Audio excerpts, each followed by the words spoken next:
اللهم صل على النبي الهاشمي محمد وعلى آله وسلم تسليما.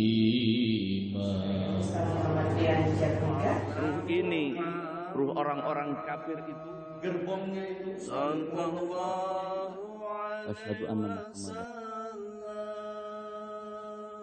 Jadi ada pengajian di kami ini setiap subuh. Jadi kebetulan subuh kemarin itu membahas masalah tauhid, kajian tauhid. Jadi kata Ustadz, belum tentu orang berzikir itu bisa masuk surga di dalam meninggalnya. Karena apa?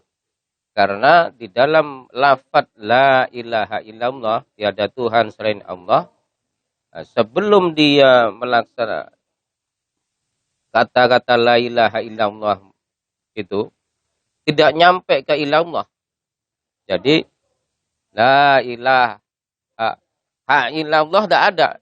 Jadi la ilaha itu tidak ada. Jadi la ilaha sudah dicabut. Berarti pertanyaannya, apakah tiada Tuhan? Jadi tak ada Tuhan gitu katanya. Begitu cabut tak ada Tuhan katanya. Sudah ngomong aduh gak ada Tuhan gitu cabut. Jadi ilallahnya gimana katanya. Makanya di dalam kita biasa yang berzikir, saya bantah gitu kan. Setiap sholat, sebelum sholat kita zikir sudah dimantapkan minimal 165. Jadi 165 ini sudah merasuk di dalam kolbu. Ada yang namanya zikir yang tadi itu zikir zikir yang disembunyikan, yaitu zikir yang sebutlah nama Tuhanmu. Itu otomatis tuh zikir khafi. Jadi yang biasa ahli zikir, yang ikut torekoh itu nggak bisa jelas dibantah. Karena apa? Wong kita yang selalu ingat, yang selalu ini, itu jelas itu. Otomatis apabila kita mengucapkan la ilaha illallah, maka kolbu itu akan menyaut yang di dalam itu. Kecuali maaf, kalau bukan yang masuk torekoh ya. Dan mungkin nggak tahu juga, bisa juga kalau torekoh yang nggak bersanad juga. Bisa jadi juga nggak bisa juga gitu. Karena ini bahaya juga. Karena sentimen ngomong pada belum tentu orang torekoh masuk surga, yaitu saya bantah. Karena apa? Mungkin torekohnya nggak bersanad dan tidak diajarkan apa yang seperti kalau jelas torekoh Qadiriyah Naksabandiyah kan Qadiriyah la ilaha illallah jelas kita jaharkan. Kalau Naksabandiyahnya kita sembunyikan, yaitu yang zikir khafi tadi itu.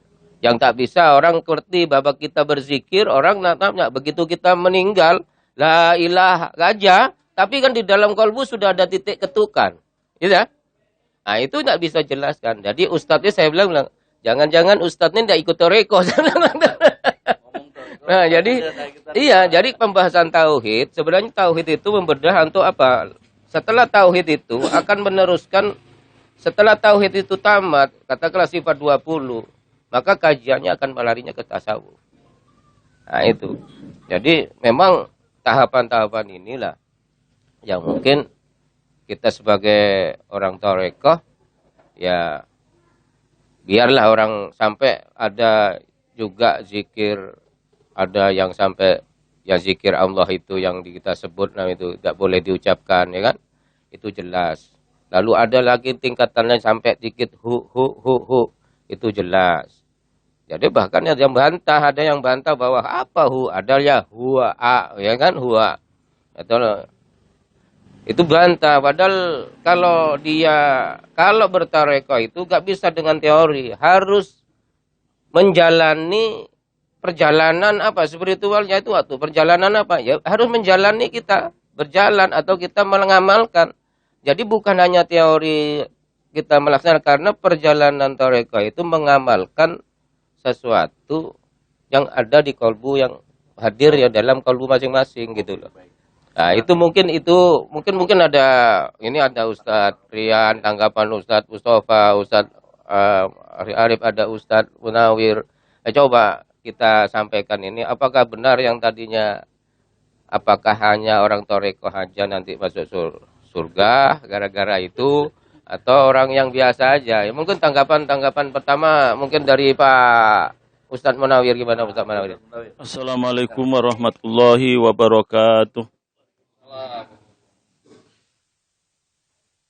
Jadi ini menyambung obrolan kita pada malam hari ini, bahwa sesungguhnya kalau kita kembali kepada masalah masuk dan tidak masuknya surga, ya sebenarnya jalan untuk menuju surga itu banyak. Jadi bukan satu-satunya torekoh. Artinya bukan satu-satunya torekoh yang kayak kita. Karena torekoh kan banyak. Bahkan ketika orang ada tauhid saja, nanti akan dimasukkan neraka dulu. Tapi ketika mereka ada tauhid, tuh kan, mereka ada iman walaupun sebiji sawi akan dikeluarkan, tapi dihanguskan dulu. Ada yang 1000 tahun, ada yang 2000 tahun, tuh kan. Maka dalam hal ini yang kita perhatikan bahwa ketika saya contohkan ke Nagoya itu bermacam-macam lewatnya. Ada yang lewat ke kiri, ada yang lewat ke kanan. Demikian surga juga. Ada yang mereka masuk surga itu melalui amalan. Gitu loh. Walaupun semua itu adalah rahmat Allah, bukan karena amal. Gitu loh. Apakah benar kalau ucapan la ilaha illallah menjelang akhir hayat hanya sekedar sampai kepada la ilaha Allah yang nggak kesebut? Apa benar seperti itu? Akan masuk neraka. Maka dalam hal ini memang dalam hadis itu, man akhiru kalamu la ilaha illallah dakhalal jannah. Barang siapa yang akhir kalamnya mengucapkan la ilaha illallah dakhalal jannah, masuk surga. Tapi bukan berarti ketika, mohon maaf nih, bukan berarti ketika nggak mengucap nggak masuk surga. Itu loh. Ya itu tadi saya katakan bahwa ini kan cara pandang fikih, cara pandang cara pandang syariat ya. Itu loh. Jangan yang dibahas masalahnya itu ada orang yang ada ustaz mengatakan orang terakhir hayatnya itu cuma menyebutkan yang didengar oleh orang yang di sini itu hanya sampai sudah meninggal dalam kondisi meninggal menurut orang yang melihat itu kan ya. Maka apakah itu termasuk orang yang masuk neraka karena hal tersebut ya? Karena ada ini kajian tauhid akidah, tapi membahas masalah itu. Karena juga pandangan kita di kajian tasawuf kita kajian toriko maksudnya gitu. Monggo serahkan bagaimana pendapat ya dengan masalah membahas itu, karena menurut saya hal yang itu hal yang tidak sepanduan dengan kita orang toriko, makanya begitu pendapat dia itu. Walaupun dia mengkaji tentang tauhid pun kadang-kadang dia pun sekarang mengatakan itu belum bapak juga menurut saya itu. Dia kajian tauhid membahas itu dan bahkan itu diumumkan pengajian itu menurut saya hal yang tidak pas. Kajian dia membahas dalam tauhid tentang itu pun berarti kemampuan tauhidnya pun menurut saya juga tidak sesuai dengan apa yang ilmu yang dia sampaikan. Ya artinya begitulah, dalam arti kita dari segi mana kita, kalau hanya tidak ada Tuhan umpama contohnya, ya mungkin kalau kita nasin hanya ini ya berarti mereka nggak bertauhid, bukan begitu. Ya mereka tetap amalan-amalannya yang lalu akan diproses, dan ketika mereka ada tauhid, walaupun dia mengucapkan itu Bukan berarti kan ketika Rasulullah SAW barang siapa kalimat la ilaha illallah, artinya mereka mengucap la ilaha illallah dahulu aja, berarti bukan yang ketika nggak ngucap bukan berarti masuk neraka. Gitu loh. Mana dasarnya? Gitu loh. Kadang mereka nggak mengucap tapi mereka dalam arti bertauhid pada Allah, bisa jadi masuk surga dan dia rajin ibadah. Gitu loh. Jadi bukan begitu. Lah, tidak ada berarti sudah, gitu loh. Bisa jadi ketika nanti tersengal-sengal tuh meninggal, gitu loh. Kita nggak bisa menghukumi begitu. Gitu loh kan. Dan itu saya kira mereka juga nggak berdasar. Mana dasarnya? Gitu loh. Jadi artinya saya dalam hal ini bahwa untuk masuk surga itu walaupun dengan itu supaya kita juga enggak, kita ini sekarang saya baca dalam terkungkung dengan pemahaman, mohon maaf nih kalau saya contohkan orang yang bertoriko seolah-olah inilah, gitu loh. Mohon maaf, ketika orang NU inilah yang kita lihatlah di AWA, ketika mereka orang FPI ya, gitu loh. Ini cara pandang, gitu loh.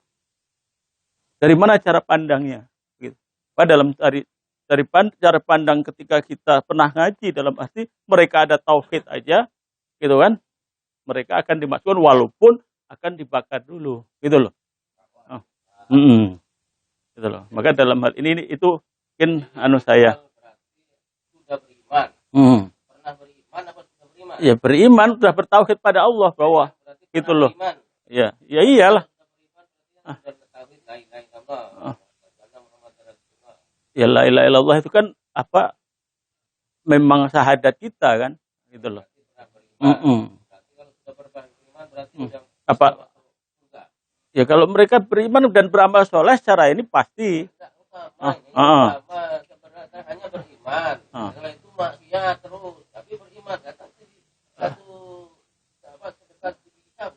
akan dikeluarkan oleh Allah. Tapi dikosongkan dulu. Iya. Dia tetap masuk surga kan? Otomatis, tapi digodok dulu. Iya. Goreng dulu kan gitu. Apa yang mau kan gitu. Maunya goreng apa yang mau langsung kan? Ya itu karena kalau kita lihat sekarang ini sudah ke sana cara berpikirnya. Orang yang rajin thariqah ini seolah-olah ini gitu loh. Orang yang rajin mereka syariatnya beginilah. Ini sekarang kita begitu.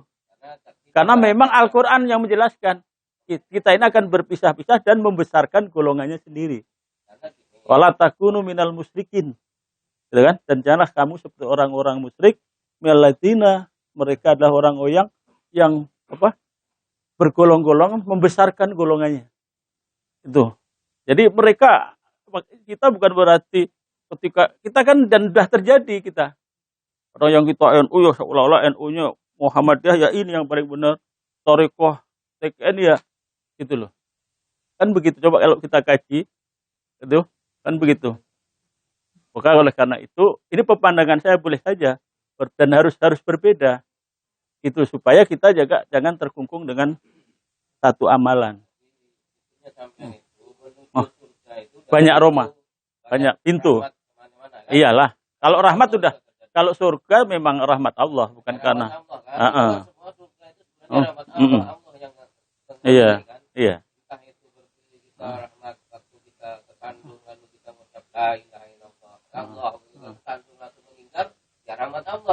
iya. Ya bahkan kita dalam hadisnya jelas ada yang mereka itu amalannya amalan surga, tapi kalau sudah ditakdirkan masuk neraka juga. Tapi ada yang kayak amalannya masuk neraka gitu seolah-olah dia buat rusuh aja di kampungnya, tapi ternyata takdirnya masuk surga. Itulah karena rahmat Allah. Maka kita nggak boleh membesarkan amalan, tapi kita harus beramal, bukan berarti nggak beramal. Jangan bangga dengan amal, tapi kita tetap beramal, gitu loh. Ya sholat, gitu kan? Itu banyak Roma, banyak apa? Pembahasan ini adalah tauhid tadi. Kita sudah bicara tauhid. Apabila kita bicara tauhid yang ini tengah kan, harus katakanlah dengan Tuhan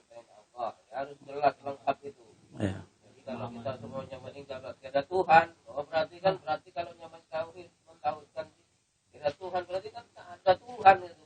Nah, itu. Ini yang kita bahas itu, apakah benar model begini ini setelah itu masuk neraka kan gitu? Coba Ustaz Arif. Ya, terima kasih untuk membahas masalah satu hal yang disampaikan oleh seorang ustadz yang menyebutkan bahwasanya bagaimanakah orang yang akhir hayatnya membaca kalimat tauhid, kalimat thayyibah la ilaha, tidak ada isbatnya, illallah tidak ada, sudah meninggal.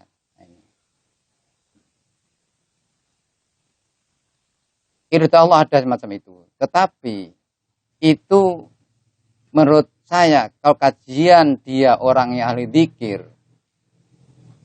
Allah tidak akan, karena Allah memberikan hidayah untuk ahli dzikir, kok di dalam apa yang disampaikan oleh seorang mengatakan bisa juga orang ahli dzikir itu tidak mesti masuk surga.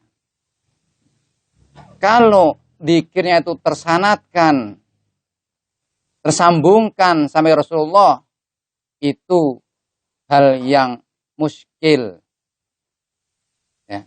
Hal yang mustahil kalau orang dzikir Allah tidak memberikan hak janji Allah untuk masuk surga itu.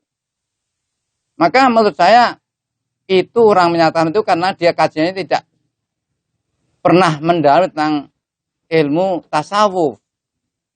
Gitu. Maka seakan-akan ia karena tidak ada kepedulian dan tidak ada kesenangan terhadap amaliyat tasawuf, maka dia mengatakan hal semacam itu. Itu menurut saya tidak pas. Kenapa? Allah menjanjikan orang-orang yang dzikir itu Allah akan memberikan ketenangan. Allah akan memberikan hidayahnya menuju jalan Allah. Firman Allah, ya ayyuhalladzina amartullahi dzikran katsira. Allah perintahkan wahai orang beriman, utrullah dzikran katsira. Dikenal kepada Allah yang banyak. Wasabihu bukratan wa asila, dan bertasbihlah, sucikan Allah di pagi dan siangnya, sorenya. Walladzi sholli alaikum, Allah menjadikan dialah Allah yusolli alaikum, orang-orang yang ahli dzikir, yusol memberikan rahmat alaik kepada kalian orang yang dzikir itu. Itu janji Allah. Malaikat itu dan malaikat Allah juga yurjakum, mendoakan agar kalian keluar dari yang zalim. Itu janji malaikat juga mendoakan agar keluar daripada hal-hal yang keburukan. Jadi menurut saya kata, insya Allah orang yang ahli dzikir itu, yang dzikirnya tersanadkan, tersambungkan sampai Rasulullah, benar-benar Allah menjanjikan kebenaran menuju Allah, dan yang lurus menuju Allah akan tersampaikan, akan iradah Allah menuju surga yang Allah janjikan. Jadi kalaupun ada misalkan orang semacam itu, ya, orang yang di akhir hidupnya mengucapkan kalimat tauhid tidak sampai di akhir itu, di akhir kalimat itu sudah tidak sampai, sudah Allah mengambil nyawanya, tetap karena kita berkeyakinan imannya itu. Kalau memang orang beriman kepada Allah, tentu Allah juga akan memberikan daripada keimanan itu di surga Allah. Walaupun memang janji Allah orang yang ada salahnya akan dimasukkan neraka dulu. Itu memang janji Allah. Karena akan terhitungkan, tercatatkan kebaikan-kebaikan dan keburukan-keburukan itu. Ini. Akan tetapi, kalau ada seorang ustadz yang karena kebenciannya tidak kebenaran tentang tasawuf, mengatakan tidak mesti orang yang ahli tasawuf itu ngedzikir itu bisa juga masuk neraka, hal yang mustahil. Kan Allah sudah menjanjikan, memang kalau memang betul-betul tarekat tersanadkan sampai Rasulullah, ada guru masjidnya yang mentalkinkan kepada ikhwan itu, Allah telah menjanjikan akan masuk ke Allah Subhanahu wa taala. Inilah menurut saya begitu. Jadi hal yang muskil kalau ada orang adzikir yang zikirnya tersanadkan sambungan sampai Rasulullah, kok sampai di dalam mulutnya yang biasa diucapkan kok tidak sampai diucapkan itu, maka Allah memberhentikan. Itu hal yang tidak muskil. Terkecuali siapa ustadz yang mengatakan itu, kalau ada bukti rekamkan. Kalau yang ada, nah ini. Itu yang jelas yang katakan kebencian terhadap thariqah itu. Inilah yang seperti Pak Bambang tadi dibantah pada hal yang betul itu. Kan hal itu hal yang muskil. Kecuali kalau ada orang semacam itu. Dan dia betul ahli dzikir, tersanadkan dzikirnya. Semacam itu bisa kita viralkan ke kita. Buktinya harus ada bukti kalau memang dia mengatakan hal semacam itu. Nah, ini menurut saya begitu. Jadi kalau ada orang yang semacam itu tadi akhir hidupnya mengucapkan kalimat thayyibah la ilaha illallah tapi tidak sampai ilallah dan wafat, tetap kalau memang imannya ada dalam hatinya itu, tetap Allah akan berikan imannya itu, memberikan balasan, juga nanti akan bisa masuk ke surga Allah Subhanahu wa taala. Ini menurut saya begitu. Jadi ini hal yang kajian yang disampaikan tadi kok mengatakan orang yang ahli, bisa juga orang dzikir itu yang mungkin bisa juga masuk neraka. Ya hal yang bisa saja, tapi hal yang itu tidak sesuai dengan Allah memberi sifat yang paling adil, hakim yang paling adil. Allah tidak akan mungkin memberikan orang ahli dzikir kok dimasukkan neraka Allah. Bagaimana di keadaan Allah? Allah zat yang paling adil. Ini harus betul-betul tidak akan mungkin kalau orang-orang adzikir yang zikirnya tersanadkan, tersambungkan sampai Rasulullah, insya Allah akan memenuhi janjinya untuk masuk surga Allah Subhanahu wa taala. Nah, hadirin rahimakumullah, ikhwan akhwat semuanya yang dapat saya sampaikan untuk hal mengenai hal tersebut, benar-benar kita juga jangan sampai kita malah ada ustaz mengatakan begitu, kita lemah zikir kita. Inilah yang jangan sampai terjadi. Kita harus memang dimanapun kita ahlinya zikir juga kita harus mengagungkan, memuliakan tentang kemuliaan orang yang berzikir itu. Tapi tidak kita memusuhi orang lain, tidak kita menyalahkan orang lain, cuma kita membanggakan, mensiarkan tentang keutamaan kita ahli zikir itu. Jangan sampai menyalahkan terhadap orang yang tidak ahli zikir. Inilah yang kita harus kita jaga. Ini aja, terima kasih. Ya.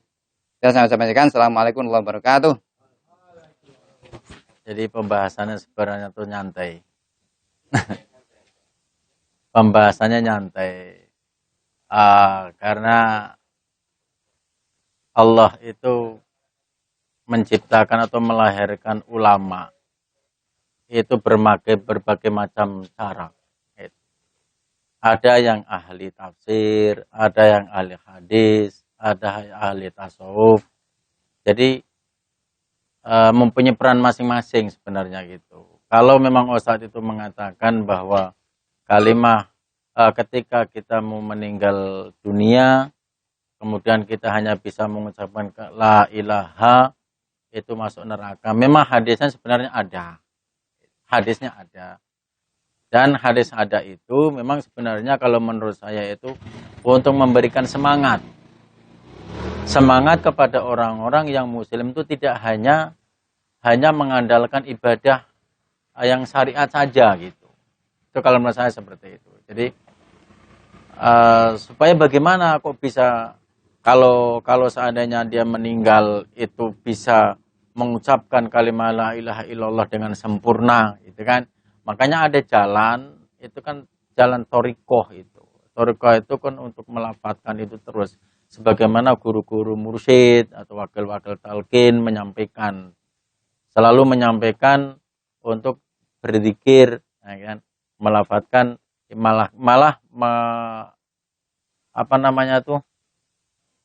mengibaratkan ibarat memain bola itu kalau tidak dari latihan terus, makanya kan sekali langsung kalau tidak dilatihan sekali langsung main terjun, bahkan Piala Dunia itu kan, Piala Dunia mereka tidak bisa main karena apa? Tidak pernah latihan. Gitu.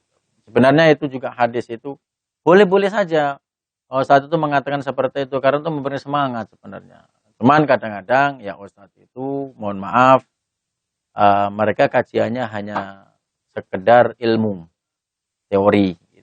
tidak sampai kepada amaliyah.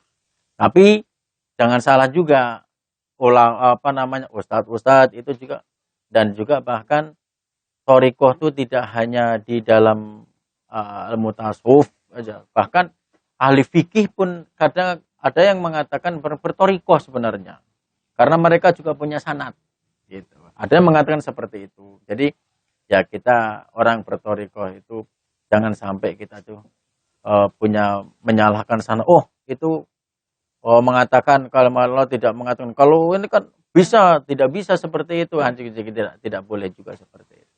Orang ahli thariqah itu kan menyucikan diri, istilahnya itu membersihkan kolbunya supaya apa? Supaya kembali apa yang dilakukan tuh hanya karena Allah itu. Bukan karena surganya Allah, bukan karena nerakanya Allah, bukan. Sebenarnya orang thariqah itu tujuannya ke satu ilah yang kita maksudi, waridho kama tulubi atini mahabbatak wa ma'rifatak. Tapi kalau memang ustadz itu mengatakan seperti itu, ya boleh itu, bisa, nggak apa-apa, kita tidak boleh nyalahkan. Memang ada hadisnya gitu, hadisnya seperti itu. Kalau orang berthariqah itu ya seperti itu amaliyahnya gitu. Seperti katakan Pak Ustadz Munawir tadi kan. Ya. Pak Ustadz, pada hatinya walaupun tidak tahu bahasa Arabnya, coba diterjemahkan kajian hadis yang mengenai hal itu mau dijelaskan. Nah, aku juga pada hadis saya belum pernah mendengar gitu. Hadis yang mengatur untuk kajian walaupun tidak tahu, tidak paham arti dari bahasa Arabnya, atau kalau pernah mendengar mengenai hadis yang disampaikan oleh Pak Ustadz tadi, dari garis besarnya hadis itu bagaimana gitu. Ada sebenarnya itu ketika di akhir hayatnya itu kan mengucapkan kalimat la ilaha tidak sampai illallah. Karena apa? Itu dilihat dari arti. Gitu kan? Tidak ada Tuhan. Berarti menyebutnya bahwa pada akhir hayatnya tidak ada Tuhan. Padahal di situ Tuhan tuh, Allah tuh berperan gitu. Nah, itu berperan. Makanya di situ kan untuk memberikan semangat, untuk memberikan motivasi kepada orang-orang yang tidak selalu berzikir itu tadi. Sebenarnya kan gitu. Itu sebenarnya hadis itu ada tafsiran-tafsiran, ada penjelasan-penjelasan di kitab-kitab yang lain gitu. Ya itu. Memang ada hadisnya seperti itu. Cuman itu tadi, kadang ustadz itu hanya mengkajinya di dalam lingkungan kitab itu saja. Gitu. Tidak ada referensi penjelasan dari ilmu-ilmu tasawuf. Makanya kan ilmu itu kan penting. Gitu. Ilmu itu penting. Jadi orang berthariqah pun tidak mengandalkan thariqahnya ahli dzikir saja, nanti ada ilmu sendiri, tidak. Karena dengan adanya ilmu, dengan adanya ilmu itu, dengan adanya amaliyah thariqah itu juga harus disertai dengan ilmu itu. Kenapa disertai dengan ilmu? Supaya apa? Supaya ilmu di dalam zikir itu pas tujuannya. Sehingga apa? Zikirnya pas. Sehingga kalau zikirnya pas, dia kan ilmu itu. Untuk mengucapkan kalimat la ilaha illallah itu harus pada zikir. Harus ada ilmunya. Makanya kan ada kefiahnya, zikir itu ada istighfar dulu, ada sholawat dulu. Karena apa? Akan mengucapkan kalimat yang agung, kalimat yang mulia itu. Apabila kalimat yang mulia kita ucapkan, tapi tidak beristighfar dulu, minta ampun dulu kepada Allah, kan akan mengucapkan kata-kata kalimat la ilaha illallah, kalimat yang agung itu. Jadi itulah yang saya mungkin sampaikan. Barangkali ustadz itu menyampaikan seperti itu boleh-boleh saja. Akan tapi ya mungkin pembahasan di lain mungkin akan dibahas, artinya akan disampaikan. Atau mungkin ketika orang bertanya sampai ke dalam lagi, siapa tahu beliau juga bisa mungkin juga bisa beliau itu ahli thariqah juga. Ya, mungkin karena menyampaikan pas di dalam hadis, waktu menyampaikan itu pas sampai di dalam hadis itu, sehingga materinya apa yang disampaikan itu, ya itulah tadi itu yang disampaikan oleh Pak Bambang tadi itu. Kalau Pak Bambang menyampaikan seperti itu, ya boleh saja gitu. Memang harus gitu. Harus menyampaikan seperti itu. Karena apa? Orang yang berthariqah itu di dalam kolbunya itu udah termasuk syahadat kok. Dzikir khafi itu. Bahkan di dalam Al-Qur'an itu kan syahidallahu annahu la ilaha illa wa malaikatu wa ulul ilmi qa'iman bil qist itu. Itu kan termasuk syahadatnya para malaikat. Ya. Para malaikat itu bersyahadat di situ. Apa di syahadatnya? Bahkan kita orang bertorikoh itu melebihi daripada malaikat syahadat. Dalam kalbu itu. Itu. Jadi itu udah malaikat syahadatnya kepada dari malaikat itu. Kesaksiannya kepada Allah itu. Inna dinang indallahi Islam. Kulillahul mamalikal mulki tu'til mulka man tasya. Ya, itu kan. Syahidallahu anna la ilaha illa wa malaikatu ul ilmi qa'imam bil qist. Tapi bukan itu aja malaikat, orang ahli ilmu juga. Jadi itulah mungkin saya tidak bisa menyampaikan panjang lebar. Mungkin Pak Rian bisa menyampaikan sampai keilmuannya itu kan bisa sampai ke dalam kitab-kitab yang lain. Terima kasih.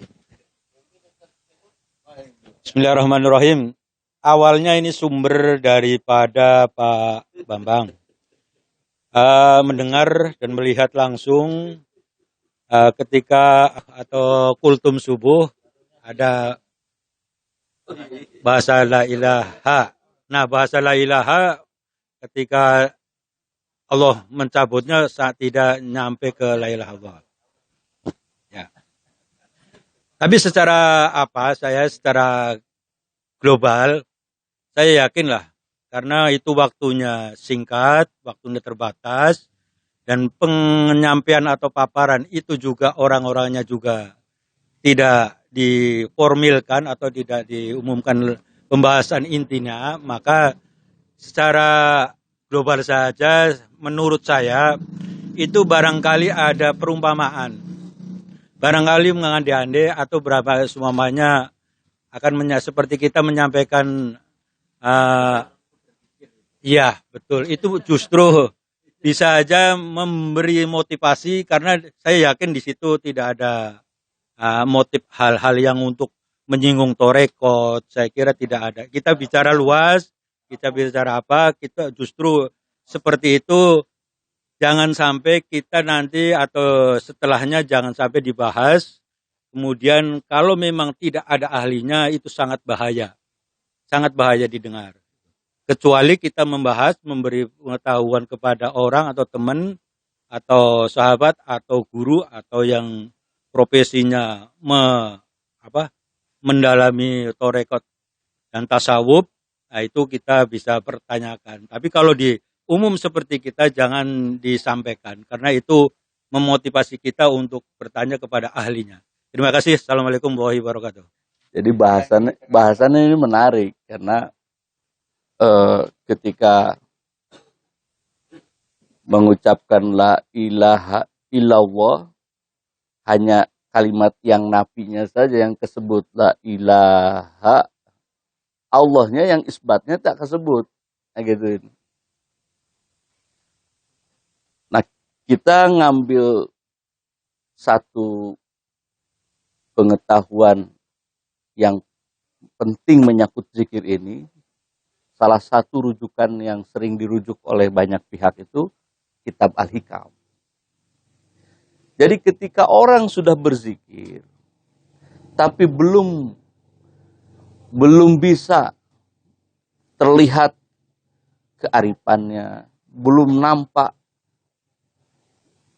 keindahan kecintaannya kepada Allah, itu justru jangan diremehkan. Itu menurut Ibnu Athaillah As-Sakandari. Jadi beliau menyatakan kira-kira gini, idza ra'aita abdan aqamatullahi ta'ala biwujudil aurat. Jika engkau melihat seorang yang ditetapkan oleh Allah dalam menjaga wiridnya dan sampai lama tidak juga menerima karunia keistimewaannya dari Allah berupa warid itu karunia. Jadi orang ini wirid berzikir tapi belum mendapatkan karunia dari Allah. Maka kata beliau, jangan engkau rendahkan, engkau remehkan pemberian Allah kepadanya. Karena belum terlihat padanya tanda orang arif atau keindahannya orang yang cinta kepada Allah. Sebab sekiranya tidak ada warid, tidak ada karunia Allah, maka tidak mungkin ada wirid. Jadi orang yang sudah berzikir kepada Allah, dalam kehidupannya, insya Allah itu merupakan kelebihan dari orang yang tidak berzikir. Maka kalaupun di akhir hayatnya tak sampai ucapan itu, pasti dia memiliki keunggulan dibandingkan yang tidak berzikir. Jadi mustahillah orang yang sudah berzikir di akhir hayatnya haknya akan bisa mengucapkan yang nafinya saja, sementara yang isbatnya tak kesebut. Mustahil orang yang sudah berzikir di akhir hayatnya tidak akan sampai kepada Allah Subhanahu wa Ta'ala. Itu kita ambil contoh yang paling konkret, paling jelas. Siapa? Wafatnya Arifin Ilham. Wafatnya Arifin Ilham itu oleh anaknya kan ditulis itu. Liqa Allah, tulisan terakhir akhir hayatnya itu. Karena beliau wiridnya langgeng, istiqomah, dawam, maka di akhir hayat itu dia berjumpa dengan Allah. Keinginan untuk berjumpa dengan Allahnya sangat tinggi. Maknanya apa? Maknanya orang yang sudah berzikir sesungguhnya adalah orang yang sudah diberikan karunia oleh Allah Subhanahu wa Ta'ala. Dibanding dengan orang yang tidak berzikir. Alhamdulillah pada malam hari ini topik terkait dengan kalimat zikir yang disampaikan di awal tadi, bahwa ada orang yang akhir hayatnya hanya sanggup mengucapkan la ilaha, sementara isbatnya Allahnya enggak tersebut. Dari beberapa pendapat para ustadz sudah merujuk pada kesimpulan bahwa orang yang melakukan wirid jangan khawatir. Sebabkan karena sebagaimana Ustadz Munawir sampaikan, jalan menuju surga itu banyak. Sebagaimana yang disampaikan oleh Pak Bambang, ya yang namanya orang sudah berzikir dipastikan sudah mendapatkan intisarinya. Disebabkan kenapa? Karena zikir bukan hanya zikir yang jahar saja, tapi juga ada yang khofi di dalam kolbu yang tak terdengar. Sehingga itu menjadi sebuah keyakinan bahwa orang yang sudah berzikir insya Allah akan sampai kepada Allah. Demikian juga oleh para ustadz yang lain sudah menyampaikan merujuk pada hal yang positif bahwa zikir merupakan modal bagi kita untuk sampai kepada Allah Subhanahu wa Ta'ala. Saya rasa demikian, mudah-mudahan bermanfaat bagi kita semua. Wallahu muwaffiq. Assalamualaikum warahmatullahi wabarakatuh.